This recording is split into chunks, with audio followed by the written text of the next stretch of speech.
ስፔን ዋንጫውን ትወስዳለች ብሎ ብቸኛው የገመተው ማይካ ሪቻርድስ ነው። ማይካ ሪቻርድስ ስፔን ትወስዳለች ብሏል። የኔም ግምት ከነዚህ ከሶስቱ የሚወጣ ይመስለኛል። ለዋንጫ ፈረንሳይና እንግሊዝ የሚቀርቡ ይመስለኛል እና እንግሊዝ ዋንጫውን የምትወስዶ ይመስለኛል። ዘንድሮ ፈረንሳይ ከእንግሊዝ ተገናኝተው እንግሊዝ ዋንጫውን የምትወስድ ይመስለኛል። የኔ ግምት ነው። ሶፊ እንግዲህ የምናየው ይሆናል። ሶፊ ወደ አንተ እስኪ እንምጣ። እንዴት ነው? በጣም አሪፍ ግርምያ አድማጮቻችን እንዴት ውላችኋል? እንዴት ናችሁልን? አሪፍ ቆይታ ይኖረናል እስከ 8 ሰዓት ድረስ። የተለያዩ ጉዳዮች አሉ። ግርምሾ ከጠቀሳቸው ጉዳዮች በተጨማሪም እንግዲህ በእንግሊዝ ፕሪሚየር ሊግ የዝውውር መስኮት ሊከፈት ጥቂት ቀናቶች ቀርቶታል። ማንቸስተር ዩናይትድ ኤሊዮት አንደርሰን ላይ ጠንከር እያለ መምጣቱን ዛሬ የወጡ መረጃዎች እየጠቀሱ ይገኛሉ። በኋላ ላይም ከምንጠቅሳቸው መረጃዎች መካከል ይሆናሉ። ወደ ዓለም ዋንጫው ጉዳይ መነሻችን እናድርግና ነገ በአዜቲካ ስቴዲየም የሚከፈተው የዓለም ዋንጫ ፕሮግራም ደማቅ እንደሚሆን ይጠበቃል። በርካቶች በጉጉት እየጠበቁት የሚገኝ ነው። ሜክሲኮ ከደቡብ አፍሪካ ጋር የሚያደርጉት ጨዋታ ነው። የጨዋታ ነገ እንግዲህ ምሽት 4 ሰዓት ላይ ነው የተያዘለት ቀነ ቀጠሮ። ሰዓቱ ምሽት 4 ሰዓት ላይ ነው። ግን አሁን ያለው ነገር በሜክሲኮ ተፈጥሮም ሰው ሰራሽም ነገሮች ነገሩን እያወሳሰቡት ይገኛሉ። የነገው ጨዋታ ከአየር ጸባይ ጋር በተያዘ አንድ ውሳኔ ተወስኗል። ትናንት ነው በቀደም በነበረን ፕሮግራም ላይ ለአድማጮቻችን ነግረናቸዋል። የነገርናችሁ ነገር ምንድን ነው? በስቴዲየሞቹ 14 ኪሎ ሜትር ራዲየስ ውስጥ በ14 ኪሎ ሜትር ራዲየስ ውስጥ በስቴዲየሞቹ ማለት ነው የመብረቅ ምልክት ካለ ወይም መብረቅ ሊጥል የሚችልበት እድል ካለ ያው መሳሪያ ስላላቸው ሴንስ ያደርጋል፣ ፎርካስት ያደርጋል። መሳሪያዎቻቸው ይገምታሉ ወይም ግምታቸውን ያስቀምጣሉ። ወዲያው ተጫዋቾቹ ከመልበሻ ክፍል ከወጡ ወደ መልበሻ ክፍል በፍጥነት እንዲገቡ ይደረጋሉ። ካልወጡ እዛው እንዲቆዩ ያደርጋል። ጨዋታ ላይ ከሆኑ ይቋረጣል። ከ30 ደቂቃ እስከ 1 ሰዓት ደግሞ ግዴታ ጨዋታው ተቋርጦ መቆየት አለበት። ላይቲንግ ወይም መብረቁ እስኪያልፍ ድረስ ማለት ነው። በዛ ላይ ከባድ ዝናብ እየዘነበ ነው የሚገኘው። ትናንት ማምሻውን የዘነበው ዝናብ በጣም ከባድ ነው። ጨዋታ ለማካሄድ የማያስችል ነው። ትናንት ማምሻውን ዘንቦ የነበረው ዝናብ እና ስቴዲየሙ አካባቢ የተመለከትኩት ነበር። የወጡት ምስሎችና ተንቀሳቃሽ ቪዲዮዎችን በአብዛኛው የሚያሳዩት ተመሳሳይ ነገር ነው። በጣም ከፍተኛ ዝናብ፣ ጎርፍ መሰል ነገሮች እንዳሉ ይታያል እና እነዚህ የተፈጥሮ ሁኔታዎች ነገ ማምሻውን ላይ የሜትሮሎጂ ሀገሪቷ ሜትሮሎጂ ከፍተኛ ዝናብ አለ ካለ ጨዋታው አይካሄድም ወይ ይዘገያል። ላይቲኒንግ ወይም የመብረቅ አደጋ ሊኖር ይችላል ብሎ ከገመተም ተመሳሳይ ነገር ይኖራል። ከፍተኛ ጎርፍ የሚያስከትል ዝናብ ካለም ሊራዘም ወይም ላይካሄድ የሚችልበት እድል ይኖራል። ሌላውና ሶስተኛው ደግሞ አመጽ ነው። ሜክሲኮን እየናጣት ያለው የዜጎቻችሁን ጉሮሮ መምራት ሳትችሉ እንዴት ዓለም ዋንጫ ታዘጋጃላችሁ? ብዙ ጊዜ ዓለም ዋንጫ ሲዘጋጅ፣ አውሮፓ ዋንጫ ሲዘጋጅ የሚነሱ ናቸው። ብራዚል ባዘጋጀችው 2014 ዓለም ዋንጫ ላስታውሳለሁ ተመሳሳይ ተቃውሞዎች ነበሩ በብራዚል እና ሜክሲኮ ላይም እንዲህ አይነት ተቃውሞዎች አሉ። ህዝባዊ ተቃውሞዎች ትናንት ጥቅጥቅ ብሎ ነበር። ስቴዲየሙ አካባቢ ማአት ህዝብ ነበር የነበረው ለተቃውሞ ወጥቶ። ዛሬ መንገዶቹ እንዳለ ዘጋግተውታል። ወደ አዜቲካ ስቴዲየም የሚወስዱ መንገዶችን ዛሬም በርካታ ሰዎች ሰላማዊ ሰልፍ እያደረጉ ነው። የተቃውሞ ሰላማዊ ሰልፍ ስለዚህ እንግዲህ ይሄኛው የሰዋዊ ነገር ምናልባት በፖሊስ ኃይልም በምንም ልትከላከለው ትችላለህ። የተፈጥሮውን ግን ምንም ልታረገው አትችልም። ስለዚህ ስጋት ውስጥ ነው። ነጋው መክፈቻ ጨዋታ አለ። ግን ሊራዘም ሰዓቱ አሊያም ደግሞ እየተካሄደ ጨዋታው ሊቋረጥ የሚችልበት እድል ይኖራል። እነዚህ ነገሮች ታሳቢ አድርገው አድማጮቻችን ጨዋታው እንዲጠብቁ እንገልጽላቸዋለን። መክፈቻ ጨዋታ ነው። ዓለም በጉጉት የሚጠብቀው ነው። በርካቶች ሊያዩት የሚፈልጉት ጨዋታ ነው እና በዚህ ሁኔታ ውስጥ ሊካሄድ የሚችል ጨዋታ እንደሆነ መናገር ይቻላል። ትናንት አሜሪካ ኦማር የተባለውን ዳኛ መመለሷን ተከትሎ በርካቶች እየተነጋገሩበት የሚገኘው ጉዳይ ይሄ ጉዳይ ነው። በትልቁ እየተነሱ ካሉ ጉዳዮች መካከል በዋነኝነት የዚህ ዳኛ መመለስ፣ የዚህ ዳኛ ከአሜሪካ እግር ረግጦ የዲፕሎማቲክ ቪዛ ይዞ በቱርክ አድርጎ ሂዶ እንደገና ተመልሶ ለቱርክ መመለሱ አሁን ላይ የስፖርቱ ዓለም ትልቁ መነጋገሪያ ጉዳይ ይሄ ነው ብለን ማንሳት እንችላለን እና በጉዳዩ ላይ ወደ አሜሪካ መግባት ተከልክሏል ከሚለው ውጭ የወጡ መረጃዎች አልነበሩም። ዛሬ በወጡት መረጃዎች መሰረት ግን ኤስፒኤን ይዞት በወጣው መረጃ መሰረት የአሜሪካ የደህንነት ባለስልጣናቶችን አናግሬያለሁ ብሎ ይዞ በወጣው መረጃ መሰረት ኡማር ቤርታል የተባለው ዳኛ ከአሸባሪ ድርጅት ጋር ግንኙነት ስላለው ነው የመለስኩት። ሪቪል አድርገዋል ዛሬ መግለጫ ሰጥተዋል። ከአሸባሪ ድርጅት ጋር ግንኙነት ስላለው ነው የመለስኩት የሚል ሐሳብ ነው። ዲቴል የገለጹ ነገር የለም። ከዚህኛው አሸባሪ ድርጅት ጋር በዚህ ዓመት ሰርቷል፣ በዚህ እንዲህ አድርጓል ምናምን የሚል ነገር የለውም። 11 ሰዓት ነው ባይዘው ለ11 ሰዓት ያክል ነው እዛ ኤርፖርት ላይ አቆመው ቃለ መጠየቅ ያደረጉለት። ከእንደዚህ አይነት ስሙን ባይጠቅሱም ግን የአሜሪካ የደህንነት ባለሙያዎች ጉዳዩ የተከናወነው ጉዳዩ የሆነው ወይም የመለስ ነው ከአሸባሪ ድርጅት ጋር ይሰራ እንደነበረ መረጃ ስላገኘንበት ነው ብሏል። አላቅም በምን መንገድ አናቅም። አንዳንዴ እኮ እንደው አንዳንዶቹ የሚያደርጉት ነገር አለ አይደል? ጥገኝነት ለማግኘት ብለው እኮ የሆነ የተቃዋሚ ፖለቲከኛ ድርጅት ወይ የሆነ አባል የሚሆንበት ሂደት አለ። እንዲህ አይነት ነገሮችን እናያለን። ይሄኛው ሰውዬ እንዴት ሆነ ነው ወይስ የደህንነት ባለሙያዎቹ አሜሪካ ይሰጣቸው ያለው መግለጫ ማምለጫ ላይክ ማለት ከተጠያቂነት የማምለጫ ወይም ዓለም እየተቃወማቸው ስለሆነ እሱን ማባበያ ወይም እሱን ልክ እንዳልሆኑ ስለገባቸው ይህንን ምክንያት ሰጥተን ግር እናስብል የሚል በሁለት የተከፈለ አይነት ሐሳብና አስተያየት እየተሰጠ ነው የሚገኙ በሁለቱም አቅጣጫዎች። ዞሮ ግን የአሜሪካ የደህንነት አመራሮች ወይም የአሜሪካ ፖሊሶች ከአሸባሪ ድርጅት ጋር ግንኙነት ስላለው ወይም ግንኙነት እንዳለው መረጃ ስላገኘንበት ዳኛውን መልሰነዋል ብሏል። እንግዲህ ፈጣሪ ያውቁ፣ ፈጣሪ መርምሮ ይሄን ከባድ ነው። ከዚህ በኋላ ኦማር በቱርክ አድርጎ ሶማሊያ ገብቷል እና ሶማሊያ ሲገባ የጀግና አቀባበል ላይ የተደረገለት በጣም በርካታ ህዝብ ተሰብስቦ በጣም በርካታ ሶማሊያውያኖች በአየር መንገዱ ተገኝተው አንተ የኛ ጀግና ነህ፣ በዓለም ዋንጫ ባዳኝም እንደ ዳኛ ነው የምንቆጥረው፣ ሶማሊያን አስጠርታል፣ በዓለም ላይ ግፍ ነው እንጂ የተሰራብህ አንተ ያደረግከው መጥፎ ነገር የለም በሚል የሶማሊያን ባንዲራ አልብሶ ትልቅ አገራዊ አቀባበል አድርገውለታል ለኡማር እና እሱም ተናግሯል ከኤርፖርት እንደወጣ። ያው ግርምሾ እንዳልከው 11 ሰዓት ቆይቻለሁ፣ ረጅም ሰዓት ምን እንዳደረግኩ አልገባኝም፣ ለምን እንደመለሱኝ አልገባኝም፣ ግን ፊፋ ላረገልኝ ነገር አመሰግናለሁ ብሏል። በነገራችን ላይ ፊፋ $100,000 ሰጥቶታል እየተባለ ነው። $100,000 አካባቢ ያው ገና በዳኝነት ማረጋገጫ ሲሰጥህ ወይም የዳኝነት ማረጋገጫ ሲቀመጥልህ የመጀመሪያው ነገር $50,000 ዳኛ በዓለም ዋንጫው ዳኛ ከሆንክ የሚቀመጡ ነገሮች ናቸው። ከዛ ባለፈ በየጨዋታው የምዳኝበት ሰዓት $3,000 ከ$2,000 እስከ $3,000 ለረዳት ዳኛና ለዋና ዳኛ ይሰጣል። ኢንተራንስ ግን $50,000 ድረስ ነው ኢንተራንሱ ማለት ነው። ፊፋ ያው በእርግጥ የፊፋ መልስ ምንድነው? ትናንትም እንደገለጽንላችሁ ፊፋ እኛ ይህንን የመስጠት የመከልከል መብት የለንም፣ ነገር ግን ይህን ነገር የሀገራት ኃላፊነት ነው፣ ለሀገራት ነው የሰጠነው። ሀገሩ ቪዛ ከሰጠ ይሰጣል፣ ቪዛ ካልሰጠን አንሰጥም። ስለዚህ በዚህ መንገድ ነው ነገሮችን የምናደርጋቸው የሚል አስተያየታቸውን ነው ያስቀመጡት።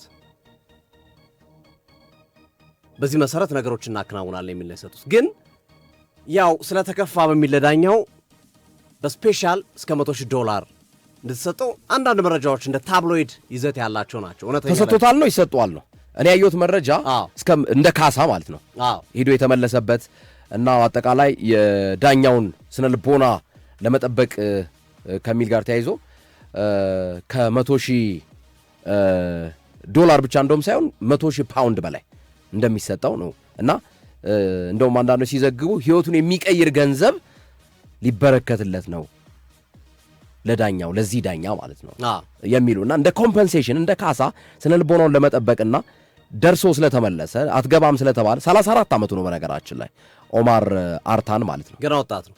ኦማር አብዱልከድር አርታን የሶማሊያዊ ዳኛ 34 ዓመቱ ነው እና £100,000 በላይ ዶላርን ብቻ አይደለም £100,000 በላይ እንደ ኮምፐንሴሽን ካሳ ከፊፋ እንደሚሰጠው የሚገልጹ መረጃዎች በጣም የዓለም ታላላቅ መገናኛ ብዙሃን እየዘገቡ ነው። ግን በጣም በርካቶቹ ተቃውመዋል። ኢያን ራይት ጭምር በግለሰብ ደረጃ ኢያን ራይት በጣም ያሳፍራል ነው ያለው። እንደውም ኢያን ራይት እንዴት ፊፋ የመረጠውን አንድ ዳኛ ሁሉን ነገር ቪዛ፣ ሁሉንም ዶክሜንቶች፣ ህጋዊ የሆነን አካል አትገባም ብሎ መመለስ ምን ማለት ነው ሲል ነው ኢያን ራይት በጣም በብስጭት ሲገልጸው የነበረው። ሌሎችም በርካታ ዘግበውታል። ሶፊ አስበው እስኪ በተቃራኒ ሆኖ ቢሆን ነው አንድ አሜሪካዊ ዳኛ አዘጋጅ ሀገር ሌላ ሀገር ሆና አትገባም ተብሎ ቢሆን ኖሮ አስበዋል ሊፈጠር የሚችለውን ነገር። ያው ወታደር ይዘምታል። በጣም አነጋጋሪ ሆኖ ቀጥሏል። የዓለም ዋንጫው በተለይ አሜሪካ ላይ ያለው ነገር በከፍተኛ ሁኔታ ዓለም ዋንጫው እንዳያደበዝዘው አሜሪካ ለዓለም ዋንጫ የሰጠችው ትኩረት የምታደርገው ነገር በትልቁ እየተነሳ ያለ እንደ ክፍተት እየተነሳ ያለ ጉዳይ ሆኖ እየተመለከትነው ነው የምንገኘው እና ብዙ ነገሮች ይኖሩታል። እንግዲህ 104 ጨዋታ ነው ያለው አድማጮቻችን፣ 104 ጨዋታዎች አሉ። 104 ጨዋታ። በእነዚህ ጨዋታዎች ውስጥ ደግሞ እንግዲህ በየቀኑ የሚከሰቱ ነገሮች ብዙ ናቸው።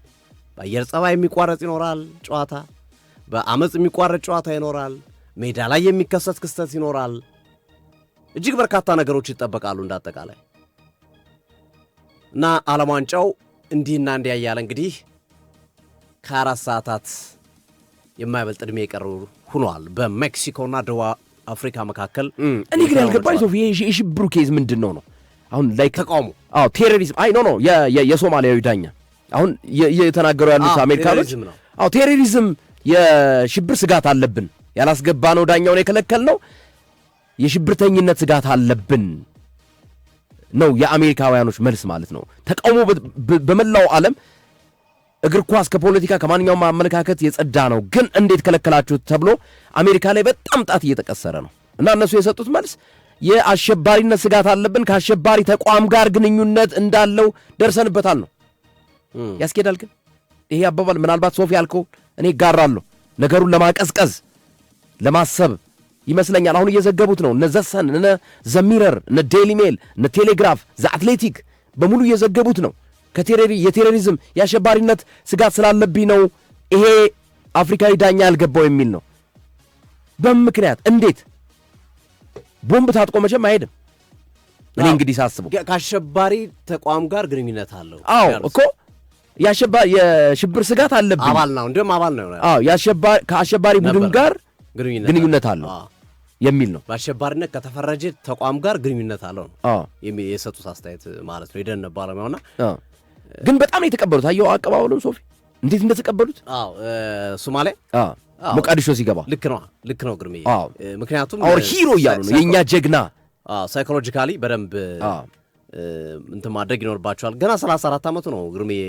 ይሄ ዳኛ በዚሁ ብቃት የሚቀጥል ከሆነ እኔ ከተመለከትኳቸው የዳኝነት ብቃቱ አንጻር ዓለም ዋንጫ ትልልቅ መድረኮችን መምራት በዓለም ዋንጫ መሳተፍ ብቻ ሳይሆን ዓለም ዋንጫ ላይ ትልልቅ ጨዋታዎች ሊሰጡት የሚችለው አይነት ዳኛ ነው። በጣም አቅም ያለው ዳኛ ነው እና ሌላኛው ነገር ካናዳ ይግባ ብሏል። ካናዳ ፈቅዳለች።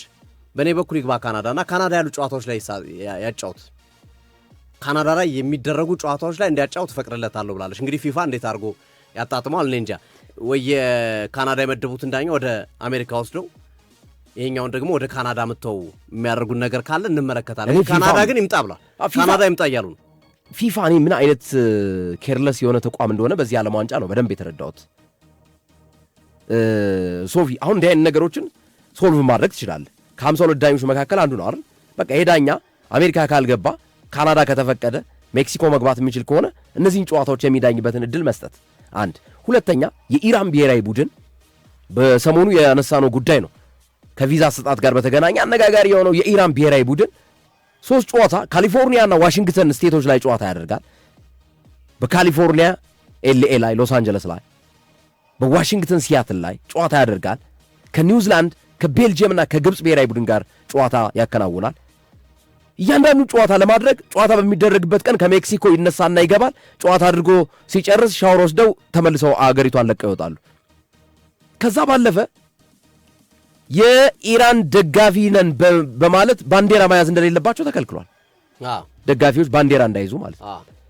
ከዛ ባለፈ ለኢራን ደጋፊዎች የተሰጠው ቦታ ለእያንዳንዱ ሀገር ይሰጣል። ታውቃለህ ሶፊ፣ ለተሳታፊ ሀገራት ትኬት ይሰጣል። ትኬቱን እኮ ከለከሏት እኮ ለኢራን ደጋፊ እንዳይገባ ማለት ነው። በኢራን አሁን ለደጋፊ ተብሎ የሚሰጥ ትኬት አለ። ልክ ነው። እሱ ትኬት ራሱ ሪቮክት ተደረገ፣ ተነሳባት፣ ወይም እንዳይሰጣት ለኢራን ማለት ለሌላው ሀገር ይሰጣል። ተመልከት እንግዲህ ሶፊ፣ ይሄን ሁሉ ስትመለከተው ምንድነው የዚህ ዓለም ዋንጫ ጉዳይ የሚያነጋግር ሂደት ነው። ትኬት ለደጋፊዎች የሚሰጥ ራሱን የቻለ ትኬት አለ። ስለዚህ ያንን ትኬት ራሱ መንጠቅ፣ ለኢራን ያንን ትኬት እንዳታገኝ ማድረግ እኔ ልክ ነው ብዬ አላስብም ሶፊ። እና የኢራን የደጋፊዎቹ ትኬት ተሰርዟል። ብሔራዊ ቡድኑ ያገኛል። እንደ ማንኛውም ሀገር ብሔራዊ ቡድን 48ቱ ሀገር ይፈቀድላቸዋል። የስታዲየም መግቢያ ትኬት ለእያንዳንዱ ሀገር በቁጥር ተሰልቶ ለእያንዳንዱ ሀገር እኩል የስቴዲየም መግቢያ ትኬት ለደጋፊዎች ይሰጣል። ነገር ግን የኢራን ደጋፊዎች ወይም ለኢራን እግር ኳስ ፌዴሬሽን የተፈቀደው ትኬት ተሰርዟል። ትኬቱ በምን ምክንያት ነው የተሰረዘው? አልተገለጸም። አሁንም አልተገለጸም። እና ፊፋ አጠቃላይ ያለው የገለልተኝነትና ፍትሐዊነት ጉዳዮች ላይ ክፍተት እንዳለበት ማሳያ ነው። ቢያንስ ኢራን ላይ እየተፈጠረ ያለው ነገር በዚህ በሶማሊያዊ ዳኛ ኦማር አርታን ላይ የሆነው ነገር በሴኔጋል ብሔራዊ ቡድን ላይ ሴኔጋሎቹን ፍተሻውን ፓፔቲያው ይሄ አሰልጣኝ ጀርባውን ሁሉ እንደዚህ ያገላበጡ ነው የፈተሹት ሶፊ።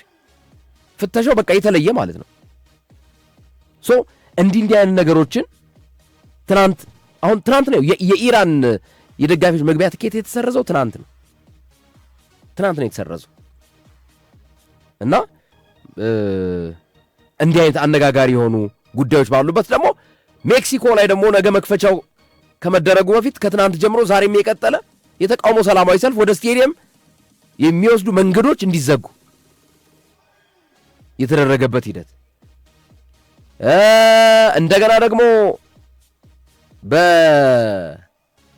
በተፈጥሮ ሁኔታ ዝናብ፣ ከባድ ዝናብ፣ መብረቅ ያለ ሊቋረጥ ይችላል። በሜቴዎሮሎጂ ጥቆማዎች እንደዛ ነው የሚያሳዩት፣ ከባድ ዝናብ እንደሚዘንብ ነው። እና የዘንድሮ የዓለም ዋንጫ አጀማመሩ ላይ እንግዲህ አጨራረሱን ያሳምረው እንጂ አጀማመሩ ላይ ያለው ሁኔታ ምንም የሚማርክ ነገር ያለው አልመሰለኝም። የሚወጡት መረጃዎች እርስ በርስ የተጣረሱ ኮንትሮቨርሻል፣ አወዛጋቢ የሆኑ የሚወሰኑ ውሳኔዎች ከፊፋ አቅም በላይ አሜሪካ እንግዲህ የዓለም እግር ኳስ የበላይ አካል ፊፋ ነው። እኔ ከፊፋ በላይ አሜሪካ የሆነችበትን እንቅስቃሴዎች ነው የተመለከቱት በዚህ ዓለም ዋንጫ ላይ አጀማመሩ ላይ እንግዲህ ማለት ላይ ደግሞ አብረን እናየዋለን። በጣም አሪፍ ግርምዬ። አድማጮቻችን እንግዲህ ምን ጠብቃላችሁ? እስኪ እስከዛው ድረስ የትኛውን ቡድን ትገምታላችሁ እናንተ? ፖርቹጋል፣ እንግሊዝ፣ ስፔን፣ ፈረንሳይ፣ አርጀንቲና፣ ብራዚል ወይስ ሌላ? የትኛው ቡድን ዓለም ዋንጫውን የሚያነሳ ይመስላችኋል? እስከዛ ሀሳቦችን እየገለጻችሁ እንድቆዩ እንጠይቃችኋለን።